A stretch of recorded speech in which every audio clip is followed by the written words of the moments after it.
Bismillahirrahmanirrahim. Assalamualaikum warahmatullahi wabarakatuh.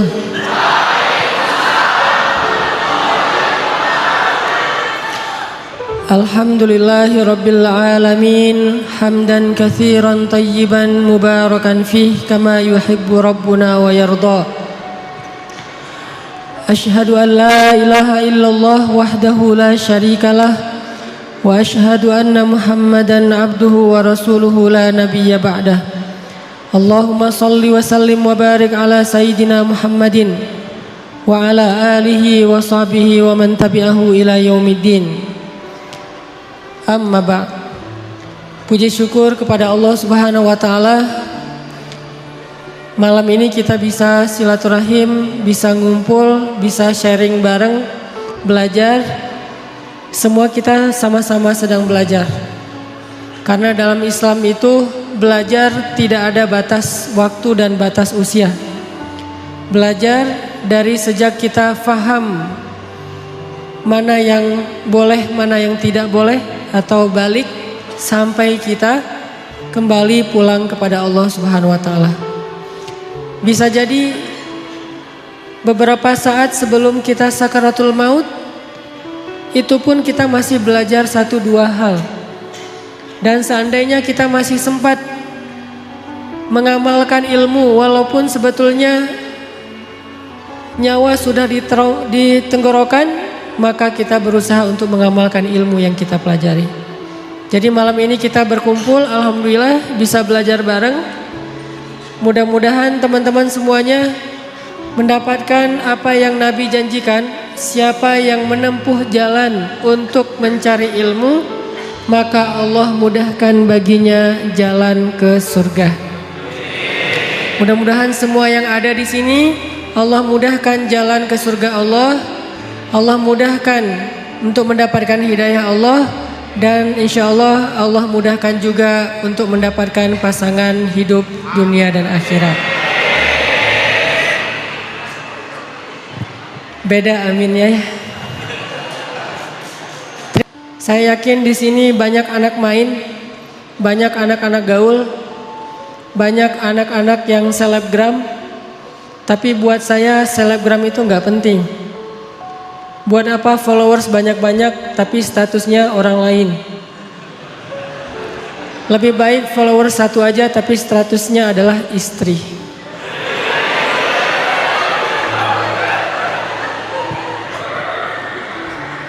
Apalagi followersnya 4, istri, anak-anak. Takut Sian. Oke teman-teman yang dirahmati Allah Subhanahu wa taala, sharing kita malam ini tentang satu ayat di dalam Al-Qur'an. Ayat A'udzubillahi minasyaitonirrajim. Bismillahirrahmanirrahim. Laqad kana lakum fi rasulillahi uswatun hasanah. Ini ayat yang udah populer banget nih. Terutama kalau lagi musim Maulid, pasti ayat yang dibahas adalah laqad kana lakum fi rasulillahi uswatun hasanah. Tapi malam ini saya akan bahas dari angle yang mungkin jarang dibahas. Dari sudut pandang yang selama ini mungkin jarang kita pikirkan. Bahwa ternyata Rasulullah SAW itu teladan beliau bukan hanya dalam urusan kelebihan-kelebihan dan keistimewaan beliau. Tapi Rasulullah SAW juga teladan justru dalam kekurangan dan kekeliruan-kekeliruan beliau. Karena Rasulullah SAW adalah manusia, maka Allah telah mentakdirkan Rasulullah itu tidak selalu tepat, tapi selalu benar. Ini dalam bahasa fikih, benar dan tepat itu beda ya. Kalau benar lawannya salah, kalau tepat lawannya keliru. Kalau benar bahasa Arabnya hak, kalau salah bahasa Arabnya batil. Kalau tepat bahasa Arabnya shawab, kalau keliru bahasa Arabnya khata. Apakah Rasulullah selalu benar? Selalu benar. Rasulullah tidak pernah mengajarkan yang batil. Tapi apakah Rasulullah pernah keliru? Pernah. Rasulullah itu berbuat dosa? Tidak. Tapi lupa? Ya. Dan Rasulullah SAW teladan untuk kita bukan cuman ketika beliau tepat. Bahkan beliau teladan untuk kita ketika beliau keliru. Rasulullah SAW bukan cuma teladan buat kita ketika beliau ingat, tapi juga teladan untuk kita ketika beliau lupa. Nah, teladan ketika Nabi keliru, teladan ketika Nabi lupa, ini jarang dibahas. Padahal itu uswatun hasanah juga loh. Uswatun hasanah dari mana? Kalau kita lupa, kalau kita keliru, kalau kita salah, gimana cara kita untuk tetap on the track, tetap diridhoi Allah, tetap Allah maafin kita kalau kita salah, kalau kita keliru, kalau kita lupa, kalau kita silap, kalau kita berdosa. Caranya adalah kita harus meneladani Nabi ketika Nabi juga berada dalam kondisi yang sama, walaupun tetap Nabi lebih baik daripada kita. Buat saya, laqad kana lakum fi Rasulillahi uswatun hasanah, bukan hanya ketika Nabi SAW sholatnya khusyuk, tapi juga ketika Nabi sholat lupa rakaat. Nabi itu pernah sholat harusnya 4 rakaat, lupa jadi 2 rakaat. Terus selesai salam 2 rakaat nih, kayak orang sholat qashar. Selesai salam, sahabat nanya, ya Rasulullah, apakah kita mengqashar sholat? Kata Nabi, tidak. Memangnya kenapa? Kita sholat 2 rakaat loh Rasul. Kata Nabi, beneran? Beneran. Tanya ke sahabat-sahabat yang lain, semuanya bilang ya, kita tuh sholat 2 rakaat. Akhirnya Nabi berdiri lagi, takbir, melanjutkan 2 rakaat sholat yang tersisa dan menutupnya dengan sujud sahwi. Lupanya Nabi uswatun hasanah. Sehingga kalau kita mengalami apa yang pernah Nabi alamin, kita sholat lupa nih, maka kita punya teladan yang paling baik untuk memperbaiki kesalahan dan kelupaan kita. Oh, kalau saya kurang 2 rakaat, tinggal tambah. Tidak harus diulang dari awal menurut jumhur ulama. Uswatun hasanah. Dan bukan hanya itu, uswatun hasanahnya juga buat kita bahwa Nabi itu nggak pernah sombong, nggak pernah gengsi untuk mengakui bahwa beliau keliru. Itu juga uswatun hasanah. Kan harusnya Nabi itu yang dilihat itu yang ideal-ideal, yang keren-keren, yang istimewa ya. Begitu sekali keliru, Nabi kalau misalnya beliau bukan teladan, beliau nggak akan ngaku. Ah, kalian aja yang nggak khusyuk, kan saya nggak mungkin nggak khusyuk. Saya ini Nabi loh, masa kalian ngomongin saya salah? Nggak. Kalau kayak gitu, beliau bukan uswatun hasanah.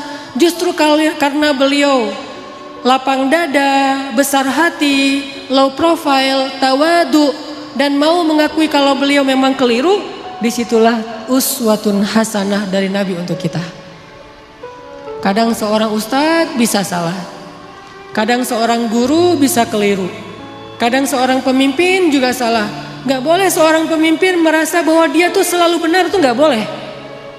Karena kalau dia sudah merasa selalu benar, berarti dia sudah mengkultuskan dirinya.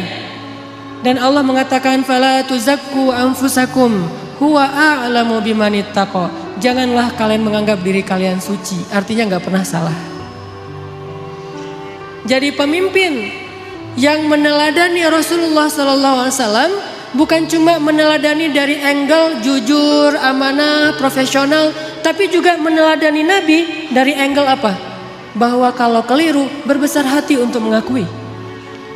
Kalau dinasihati oleh orang lain dan nasihat itu memang tepat dan benar, maka dia menerima dengan lapang dada. Kalau perlu dia berterima kasih kepada orang yang sudah menasihati dia, bukan malah ilfil, bukan malah menyakiti, bukan malah menzolimi. Ini uswatun hasanah ketika Nabi keliru. Laqad kana lakum fi Rasulillah,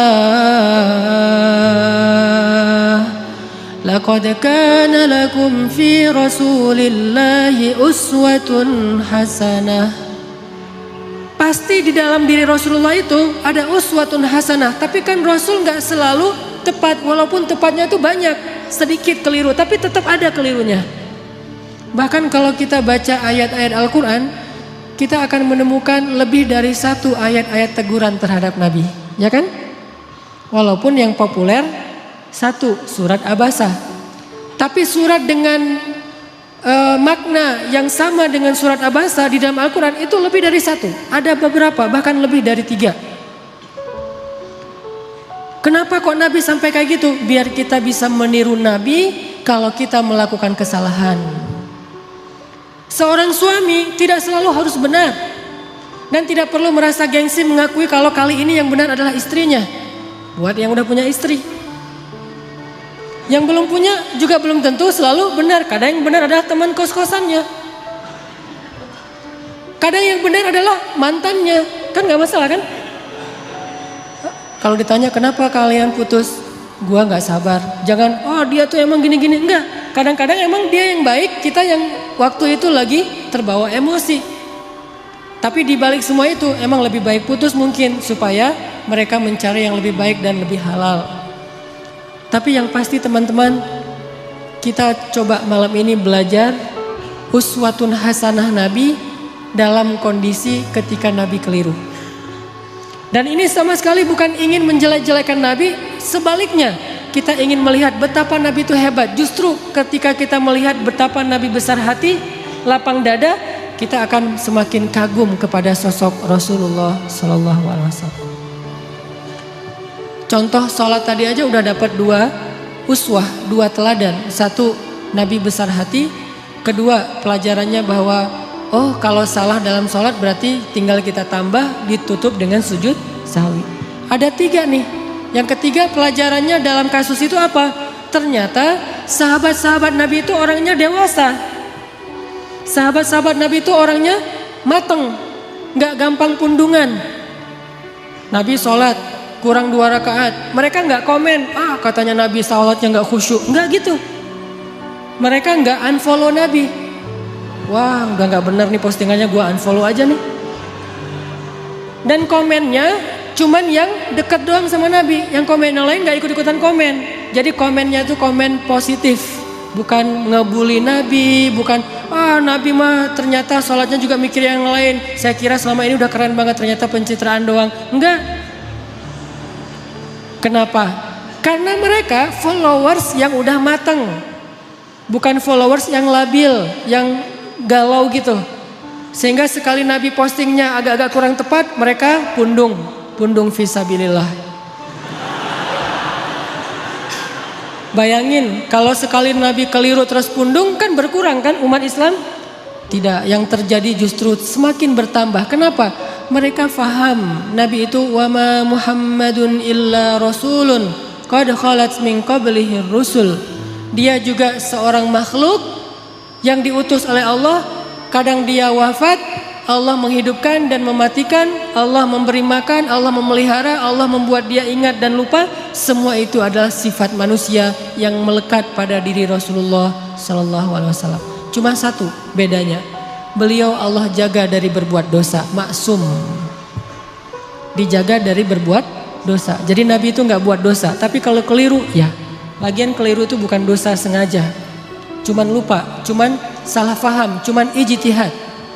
Sehingga sahabat ketika Nabi keliru, ya udah easy going aja, tinggal bangun, ngelanjutin. Jadi makmum Nabi, nggak ada sahabat yang akhirnya dorong-dorong Abu Bakar, lu aja yang jadi imam. Kayaknya Nabi lagi agak-agak kurang khusyuk gitu malam ini. Kayak lagi misalnya, enggak, sahabat tetap aja, ya udah Rasulullah kita ikutin. Nabi lanjut 2 rakaat diikutin, dan nggak ada yang ngomongin di belakang, nggak ada yang diam-diam. Bisa gitu juga ya Nabi, gua heran, jadi gosip. Terus besok keluar di postingan-postingan sahabat, Nabi ternyata manusia biasa. Hashtagnya Nabi lupa, viral di antara mereka. Gak usah dibesar-besarkan, itu hal yang wajar. Udah aja mereka lupa, tapi tetap direwayatkan kisah ini supaya apa? Laqad kana lakum fi Rasulillahi uswatun hasanah. Biar kita bisa niru. Ini angle uswah hasanah yang coba kita terapkan dalam hidup kita. Menyikapi kalau orang lain keliru. Orang lain itu bisa orang tua, Orang lain itu bisa guru, orang lain itu bisa teman, orang lain itu bisa pasangan, orang lain itu bisa tetangga, orang lain itu bisa pemimpin, bisa pejabat, bisa siapa aja. Bahkan orang yang paling soleh sekalipun melakukan kesalahan dan kekeliruan. Salah satu di antara ciri-ciri orang bertakwa yang Allah sebutkan di dalam surat Ali Imran 135, وَالَّذِينَ إِذَا فَعَلُوا فَاحِشَةً أَوْ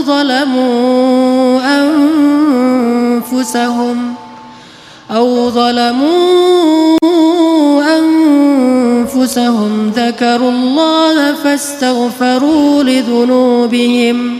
Orang yang bertakwa, kata Allah, adalah orang-orang yang apabila melakukan kesalahan, menzalimi diri sendiri, atau melakukan fahisyah, dosa sembunyi-sembunyi. Coba, ternyata orang bertakwa juga bisa ngelakuin dosa, kesalahan. Bedanya apa? Zakarullah.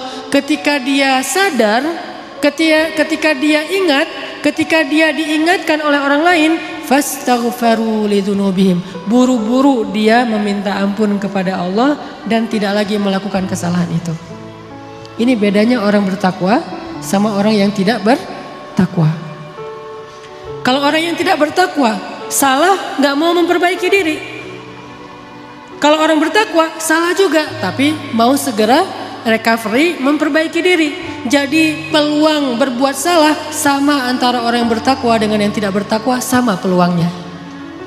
Jangan sampai kita mengkultuskan satu orang, satu tokoh, satu kelompok, mentang-mentang mereka membawa slogan-slogan Islam, memakai simbol-simbol Islam, menggunakan penampilan-penampilan yang kesannya Islami, lantas nggak boleh keliru, nggak boleh salah. Wah, hijabnya aja yang syar'i, ternyata pemarah misalnya. Ustadz, mending mana tuh? Orang yang sholat tapi masih korupsi daripada orang yang nggak korupsi, orang yang jujur tapi nggak sholat. Kan mending yang jujur, walaupun nggak sholat tapi yang penting dia jujur. Nggak. Orang yang sholat tapi masih korupsi, sholatnya berpahala, korupsinya berdosa. Orang yang jujur tapi nggak sholat, jujurnya berpahala, nggak sholatnya berdosa. Masing-masing mendapatkan sesuai dengan amalnya. Faman ya'mal mithqala dzarratin khairan yarah wa man ya'mal mithqala dzarratin syarran yarah. Jadi nggak ada mending-mendingan. Tinggal nanti hisabnya di sisi Allah aja di akhirat. Apakah ini lebih banyak pahalanya atau ini lebih banyak dosa? Allahu a'lam. Yang jelas kita belajar sekarang gimana meneladani Rasulullah SAW ketika kita salah, ketika kita berbuat dosa, ketika kita keliru, dan juga ketika orang lain yang melakukan kekeliruan dan kesalahan itu. Teman-teman yang dirahmati Allah Subhanahu Wa Taala, belajar meneladani Nabi SAW itu bukan sekedar belajar mendapatkan wawasan tentang perilaku Nabi, bukan. Kita hafal ayat itu tapi tidak menjadi perilaku, tidak jadi karakter, nggak jadi attitude, berarti kita belum meneladani Nabi. Cuma hafal ayatnya doang nih. Kita hafal banyak hadis Nabi, kita baca banyak sirah, buku-buku tebal tentang sejarah Nabi, tapi tidak merubah attitude kita menjadi lebih baik seperti yang dicontohkan Nabi, kita berarti belum belajar dan belum meneladani Nabi, cuman tahu doang. Itu namanya orang yang musaqqaf, orang yang berwawasan, belum menjadi orang yang alim, orang yang berilmu.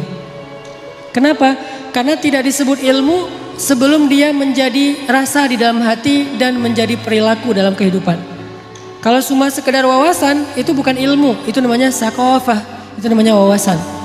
Makanya malam ini ketika kita belajar uswatun hasanah Nabi SAW, kita coba munculkan tekad dalam diri kita masing-masing. Pokoknya habis dengar sharing malam ini, saya pengen memperbaiki sikap saya di sosmed. Saya pengen memperbaiki sikap saya dengan teman. Saya pengen memperbaiki sikap saya kepada keluarga, terutama orang tua. Saya pengen memperbaiki sikap saya kepada mantan. Cara memperbaiki sikap kepada mantan apa?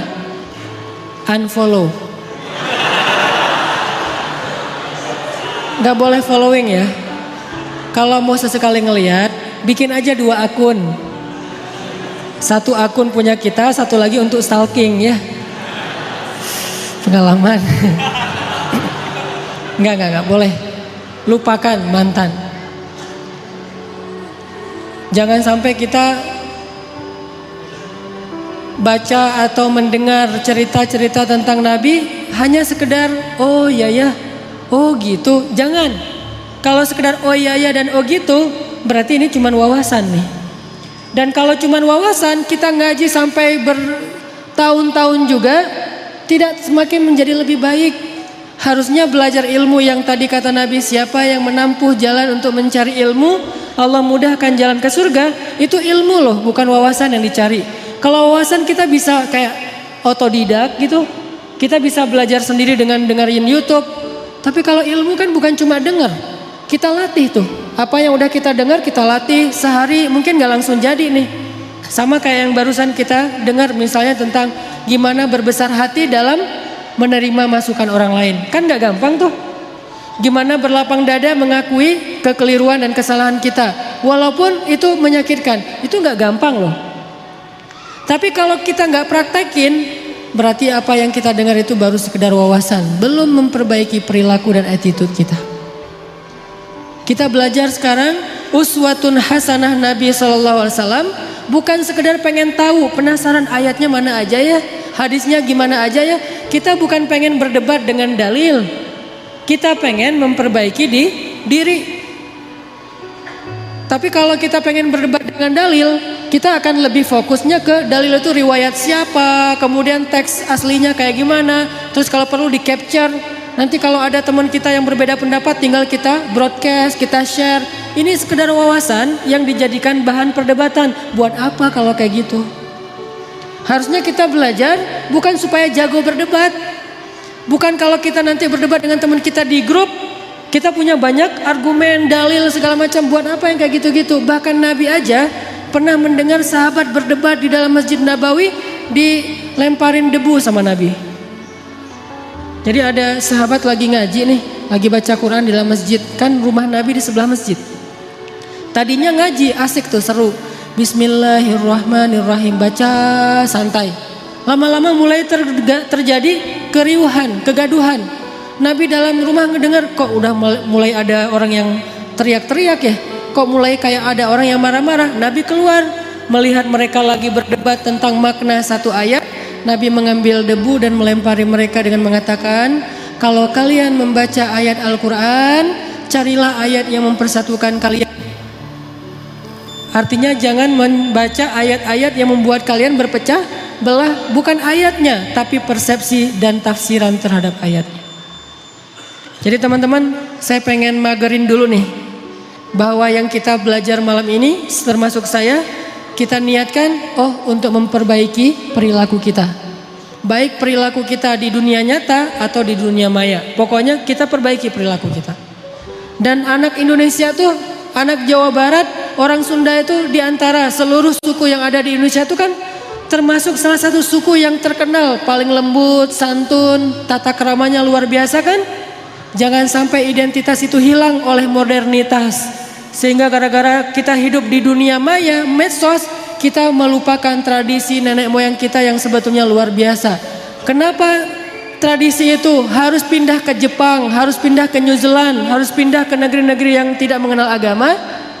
Harusnya tradisi itu tetap ada di negeri kita, di negeri orang-orang yang beriman kepada Allah Subhanahu wa taala. Makanya kita perbaiki lagi. Karena saya beberapa kali jalan ke beberapa negara, rahmat dari Allah, bukan karena hebat. Kalau orang lain mungkin jalan-jalan itu karena banyak duit ya. Ada yang bahkan sakit kepala dikit jalan ke luar negeri. Di rumah nggak ada bawang ke Singapura ya. Kalau saya mah alhamdulillah gratis diundang akhirnya ke luar negeri. Tapi diniatkan juga sekalian belajar, main, termasuk pencitraan ordai gitulah pokoknya. Jalan ke Korea, ke Jepang gitu. Kenapa orang Jepang itu attitude-nya lebih Islami daripada kita? Padahal mereka tidak membaca teks-teks agama, karena mereka terus berusaha memperbaiki perilaku mereka. Walaupun sisi lain mereka banyak masalah sih. jalan ke New Zealand, di Auckland misalnya. Itu orang-orangnya itu luar biasa, sangat menjaga perasaan orang lain. Nah, kita punya teks yang sangat ideal, punya teladan uswatun hasanah yang udah paling keren lah pokoknya. Nggak ada lagi teladan yang lebih keren daripada teladan kita. Emang ada manusia yang lebih keren daripada Rasulullah? Nggak ada kan? Rasulullah itu yang paling keren udah tuh, yang paling teladan terbaik. Kalau teladan kita udah terbaik tapi perilaku kita nggak terbaik, pasti ada masalah dalam kita meneladani Nabi ini. Bukan Nabinya yang nggak keren, kita belum meneladani Nabi secara utuh. Baru mengambil wawasan-wawasan dari hadis-hadis Nabi SAW. Jadi uswatun hasanah Nabi itu salah satunya dalam keadaan keliru dan menyikapi kekeliruan orang lain. Apa contoh lain bahwa Nabi keliru? Misalnya, yang paling terkenal tadi itu surat Abasa. Abasa wa tawalla an ja'ahul a'ma. Satu paragraf, setengah surat isinya adalah teguran kepada Nabi, bayangin. Setengah surat isinya teguran kepada Nabi. Bahwa Nabi waktu itu keliru nyuekin seorang sahabat yang datang pengen belajar Islam kepada beliau. Dan kelirunya Nabi bukan karena beliau sombong kepada Abdullah, bukan. Karena beliau berpikir masih banyak waktu untuk Abdullah. Kali ini beliau lagi sibuk ngedakwahin pemuka-pemuka Quraisy. Jadi alasannya make sense juga nih. Alasannya logis menurut saya, nggak ada yang salah. Cuman tetap menurut Allah itu keliru. Sampai bahasa Allah tuh kayak nyindir gitu. Coba terjemahannya. Abasa wa tawalla, dia bermasa muka dan berpaling. Anja'ahul a'ma, mentang-mentang yang datang kepada dia seorang laki-laki yang buta. Wa ma yudrika la'allahu yazakka, memangnya kamu tahu bisa aja dia akan mendapatkan kebaikan dengan belajar. Sedangkan orang yang banyak harta dan sombong, kamu malah meladeninya. Giliran hambaku yang miskin, yang buta datang kepadamu, kamu malah cuek kepada dia. Kalla, kata Allah, jangan gitu dong Muhammad. Coba, kalla kan artinya bukan sekali-kali tidak ya. Dalam konteks ayat ini arti kalla, jangan gitu dong. Kalla innaha tadhkirah faman syaa dzakarah. Jangan gitu dong Muhammad, ini kan pelajaran untuk orang yang menginginkannya, kamu kasih pelajaran itu. Nabi ditegur sama Allah Subhanahu wa taala dengan bahasa sindiran, dan itu kayaknya kalau kita ditegur kayak gitu gimana perasaannya tuh? Bayangin seorang ustadz, seorang guru pondok pesantren, kiai besar, pemilik pesantren yang selama ini tuh ceramah menasihati murid-muridnya, tiba-tiba suatu saat dimarahi oleh orang lain gara-gara beliau keliru di depan umum. Kira-kira gimana perasaannya? Malu kan? Kalau dia gengsi. Nabi nggak malu. Bukti Nabi nggak malu apa? Ayat itu kemudian dibacakan oleh Nabi kepada para sahabat. Abdullah udah pulang karena Nabi bermasa muka. Tiba-tiba turun ayat surat Abasa. Nabi mengejar Abdullah, ngumpulin sahabat. Terus Nabi bilang, telah turun kepadaku satu ayat. Maukah kalian mendengarkannya? Mau ya Rasulullah. Sahabat semangat mendengarkan Al-Quran. Bayangin gimana perasaan Nabi bacain ayat teguran terhadap diri sendiri. Kebayang gak tuh? Kalau ayat-ayat yang lain bahwa Muhammad itu adalah uswatun hasanah, Muhammad itu adalah yang terbaik, Muhammad itu jujur, Muhammad itu gampang ngebacanya. Tapi kalau Muhammad itu keliru, ini berat nih. Tapi buat Nabi itu tidak berat, menunjukkan Nabi itu sangat low profile. Bayangin kumpulin sahabat satu masjid, terus Nabi bacain Abasa wa tawalla an ja'ahul a'ma wa ma yudrika la'allahu yazzakka. Sahabat pada toel-toel, siapa yang dimaksud? Nabi. Oh Nabi, pada nggak enak hati kan sahabat juga dengerin. Oh jadi ceritanya Nabi lagi dimarahin Allah. Ya, rame di antara sahabat. Nabi bacain ayat tentang diri beliau sendiri lagi ditegur sama Allah. Bahkan ketika seorang sahabat Abdullah bin Umi Maktum datang, Nabi langsung buka sorban. Untung dulu gak ada kupluk kali ya. Nabi buka sorban, langsung dibentangkan sorbannya. Terus Nabi bilang, selamat datang orang yang karena dia saya ditegur oleh Allah Subhanahu Wa Taala. Ini uswatun hasanah. Selamat datang orang yang karena dia saya ditegur oleh Allah Subhanahu Wa Taala. Lihat betapa besar hati Rasulullah Sallallahu Alaihi Wasallam. Artinya ketika kita keliru, dinasihati oleh orang lain, harusnya selain kita memperbaiki diri, kalau kita lebih keren lagi, kita akan bersyukur, berterima kasih. Kalau perlu kita mention dia, alhamdulillah diingatkan, alhamdulillah dikasih tahu, tapi memberitahunya dengan cara-cara yang baik. Ini artinya dalam adegan abasa wa tawalla itu Rasulullah mengajarkan kita gimana kalau kita berada di kondisi yang sama. Istri ngasih tahu kepada kita bahwa kita keliru, makin kita cinta sama dia. Bukan, mama tajasus cari-cari kesalahan papa. Salah aja di mata mama. Apa sih yang benar papa di mata mama? Jangan pundung. Mama perhatian banget sama papa. Oh iya pak, mau lagi yang lain kesalahannya. Oh iya silakan ma. Akhirnya disebutin 100 kesalahan kita. Jadi satu buku 100 rapor merah suami. Ini menunjukkan Rasulullah itu orangnya sangat low profile, easy going, no hard feeling, dan beliau orang yang sangat lapang dada.